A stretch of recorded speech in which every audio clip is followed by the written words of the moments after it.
Members of Parliament to fundraise for palliative care in the Karamoja region.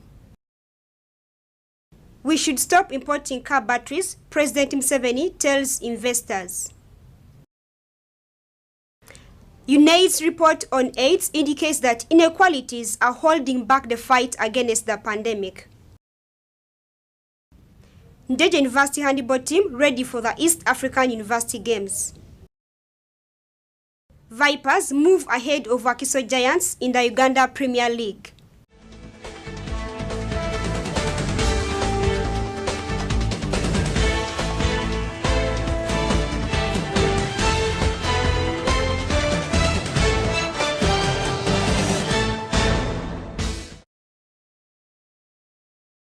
Welcome, this is Live at 8. My name is Anselm Ojaru with the news in details.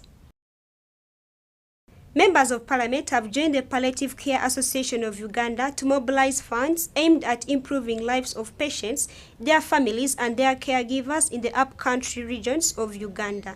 Let's take a look at the story. Speaking to journalists today morning at the Parliament of Uganda, the Executive Director of Palliative Care Association of Uganda, Mark Tonald Mwesgwa, informed the media of the increasing need of emotional and physical health care in Karamoja region, which has prompted them to intervene with deliberate measures. Palliative care is the holistic care of sick people who are in severe illness, especially those nearly dying. To move long distances for them to be able to reach or to access the services. So we are here this morning to speak to you and to tell you that we have decided as the Palliative Care Association of Uganda, which is an umbrella organization for all palliative care providers in the country, that we have decided to organize a drive, a mobilization for the palliative care service in Karamoja region. Representing the Ministry of Health in this media briefing, the Assistant Commissioner Clinical Services under Palliative Care, Dr. Mwanga Moses, said that many people suffer from chronic sicknesses and they need therapy and counseling to comfort them. As Minister of Health, we are training people, we are offering medicine. The medicine, which is the first-hand medicine, is morphine. Morphine is free of charge in our regional referral hospitals, general hospitals, even the private hospitals. We offer them morphine free of charge, and government of Uganda is paying for this. The Member of Parliament representing Tebeth County in Karamoja region, Honorable Albert Lokolu, said that several victims of serious illnesses are suffering silently and they need to be... There is need really to support these victims of palliative diseases. So I also want to join the rest in my prayer to establish a palliative care unit in the Karamoja sub-region. I happen to be a member of Parliament in a hard-to-reach area. It's a mountainous area, and there are these victims out there without any support. And I really call upon Ugandans to join hands to extend the services already being extended by this institution to support humanity.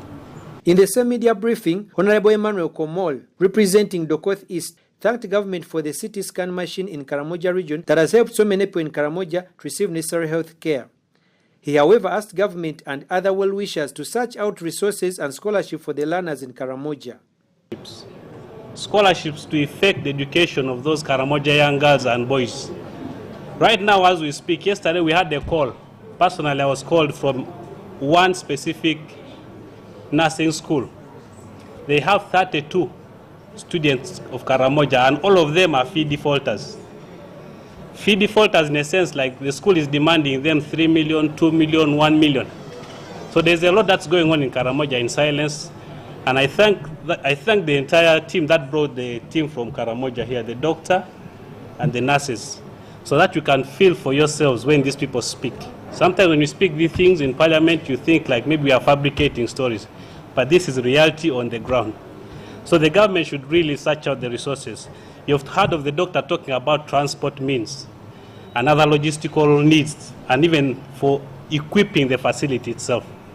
There's a lot to be done, so I urge all the team leaders to continue pushing, drumming any other avenue that you can get the resource to effect this. Uganda is regarded as one of the leading Africa's providers of palliative care, attributed to thrilling partnership between pioneers of this service, Hospice Africa Uganda, and the advocacy work of civil society. Nevertheless, the palliative care is estimated to reach out to only 11% of those in need. Frank Senabulia, live at 8. Thank you, Frank. On Tuesday, while meeting investors at State House Entebbe, President Museveni asked investors to concentrate on making car batteries in country. Let's take a look at the story. While meeting a group of investors from Arise Integrated Industrial Platforms, a Pan-African developer and operator of world-class industrial parks at State House Entebbe on Tuesday, the president said that Uganda is moving forward in building an independent, integrated and self-sustaining national economy, which is a point number 5 of the NRM's 10 points program developed in the 1970s. His Excellency said that Uganda's highly educated population, which has been buried in a slave mentality, has started waking up into serious manufacturing to develop the automotive industry through the production of electric vehicles. The president now wants investors to concentrate on making electric car batteries, which Uganda is still importing. The president said his government stopped importing unprocessed minerals like copper, gold, lead, lithium, iron, graphite, some of which are important components of car batteries and other items like computers and telephones. General Museveni welcomed the group led by Mama Rosa Malango, an economic development expert, and informed them that Uganda has a lot of investment opportunities. Arise Integrated Industrial Platforms, currently present in 10 African countries like Benin, Togo and Gabon, identifies opportunities, commercial and industrial value chains across Africa, and conceive, finance, builds and operates the necessary infrastructure, playing a catalytic role in supporting countries to transition to industrial economy. The Chief Executive Officer and founder of Arise Integrated Industrial Platforms, Gagan Gupta, informed the President that they expect to have created 100,000 jobs through their developed textile industry in less than 4 years of their existence in Benin, which is Africa's largest exporter of cotton. The meeting was attended by the Minister of Energy and Mineral Development, Ruth Nankabirwa, the Minister of State for Mineral Development, Peter Lokoris, Honorable Francis Mubebasa, who is the Minister of Trade, Industry and Cooperatives, Senior Presidential Assistant, Honorable Mary Okrut, and officials from Uganda Investment Authority, Uganda Free Zones Authority, and National Planning Authority. Anselm Ojaru, live at 8. Different universities have confirmed their participation in the East Africa University Games. Many sports disciplines will take place, including handball. The University team showcases how they are preparing for the East African University Games in handball. Let's take a look at the story. Handball is a team sport in which 2 teams of 7 players per team pass a ball using their hands with the aim of throwing it into the goal of the other team. The East African University Games, slated for 16th to 21st December at Ndejje University main campus, handball is listed among the disciplines to be participated in. Ndejje University handball teams have a chance in this year's games, being the country's strongholds in both inter-university games in Uganda and East Africa Games. According to Amina Ajema, the captain handball team, Ndejje female team, also Hoppers, has tightened its training, hence becoming more aggressive in order to present the best in Luwero come December. Most of the time, like, they know us like we're too weak, but training with the boys gives us more energy and being like so aggressive whenever we're going to play, because no one wants to lose. So neither we're training with the boys or not, we still want to win. So that energy they're giving us, I think that will make us like improve on the way how we play, and even the energy that we are bringing towards the end of on December 16th. As you've found us like doing something here, and we've been doing that like each and every week, and we're so prepared for the game, the coming game. I'm sure like we're going to produce a good work. She added by calling upon all Ugandans to come witness the fun in sports, especially handball, and destined greatness. Coming December, I don't want to like promise much, but I promise you guys, like, you guys are going to have fun. fun watching handball girls playing, handball boys playing. The competition will really be like so big, so aggressive. People will come like they want to win, because since we're the host, of course we have to bring out like a very good team play so that we can win this game. So we promise all of you, we're going to. The trophy is really going to remain here. The male handball team captain, Daniel Bongmin, believes that the team has enough players and ready to compete in whichever way possible. And the other thing, I trust my players, and we do really cooperate, because however much they are bad or good, they are still my players, because you can't expect other people to come from outside and play for us when we have the people who are leading in the league. By the airing time, basing on the quantitative entries, 11 universities are to participate in the game, 3 of which are Ugandan universities. Sarah Chirabo, live at 8.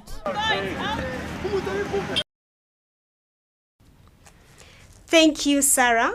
While launching the UNAIDS World AIDS Day Report 2022, the Executive Director Winnie Byanyima said that inequalities are holding back the fight against the pandemic. This was in a conference in Dar es Salaam, Tanzania. Let's take a look at the story. We say it's dangerous. In a press conference launch of the dangerous inequalities in Tanzania, analysis by the UN ahead of the World AIDS Day reveals that inequalities are obstructing the end of AIDS. On current trend, the world did not meet agreed global targets on AIDS, but the new UNAIDS report shows that urgent actions to tackle inequalities can get the AIDS response track. UNAIDS set out earlier this year that the AIDS response is in danger with rising infections and continuing deaths in many parts of the world. Now a new report from the UNAIDS shows that inequalities are underlying reasons why it shows how world leaders can tackle those inequalities. The Dangerous Inequalities report shows how gender inequalities and harmful gender norms are holding back the end of AIDS pandemic. And the reason why we say it's dangerous is because currently we are not on track globally to end AIDS by 2030, as was agreed by all the governments of the world. We are not on track. And the reason is inequality.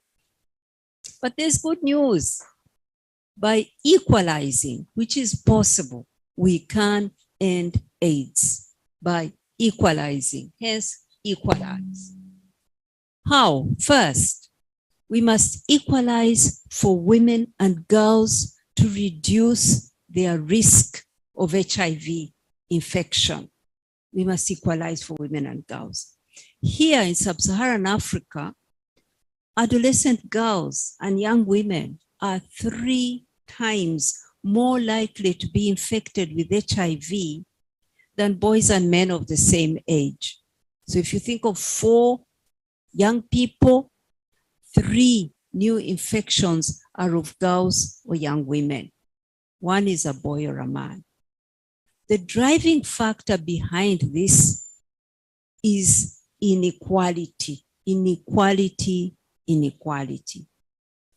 If we can enable our girls to stay in school until they complete secondary education, this would reduce their vulnerability to HIV infection by up to 50%. 50%. And if we include in that education what is called comprehensive sexuality education, that is learning about their bodies and how to protect themselves, then this risk is reduced even. The report shows that AIDS response is being held back by inequalities in access in treatment between adults and children, while over 3/4 of adults living with HIV are on life-saving medicine, which has deadly consequences. UNAIDS Executive Director Winnie Byanyima said that there is need for a girl child to get education, which will reduce on the risk factors. High-level mobilization, driving political will to roll out universal secondary education, because we know not only does it reduce the risk for girls, but it also reduces teenage pregnancy, reduces sexual and gender-based violence, it increases the ability for those young girls to find work in future and earn better incomes. It raises the growth of countries, increases the growth rate for countries. So there are many benefits for kids remaining in school, but for us, we are pushing it because we want to reduce HIV risk.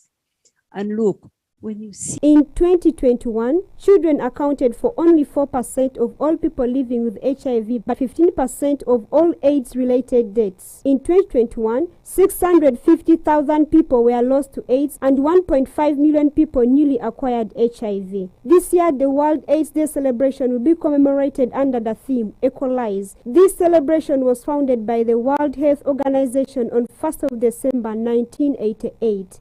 Anslem Ojaro, live at 8. And in sports, Vipers moved ahead of Wakiso Giants after beating Sports Club Villa at Chitende Stadium. Let's take a look at the sports. Even more to win. Yunus Sentam and Karim Watambala scored in either half to give the hosts 3 points. That now stretches their winning run to 5 games. And then there's a header there. Is it an opportunity for Vipers? And yes, it is. Sentam easily tapped home after goalkeeper Medi Chibirige failed to handle a free kick in the 22nd minute. And so of course, Watambala shoots on goal and it's 2-0. What a delightful finish that was. Travis Mutiaba was introduced 2 minutes into the second half to instill creativity in the Villa attack, but were then dealt a huge blow when midfielder Davis Sekaja was sent off for a second blockable offense on Militon Kalisa in the 53rd minute. Villa never gave up as they played like they didn't have numerical disadvantage with Patrick Kakande, twice denied by Alfred Mudekereza. Charles Bale and Mohamed Nsereko also had good chances when they came on, but the hosts were resilient. Vipers are now on 20 points after 9 games, while Villa slipped to 7th with 14 points. Next on menu for the reigning champions is a trip to Gaddafi on Sunday, while Villa will host Maroons in Lira. Elsewhere, Alan Okello scored 11 minutes to time to give KCCA a 2-1 win over Gaddafi at Lugogo.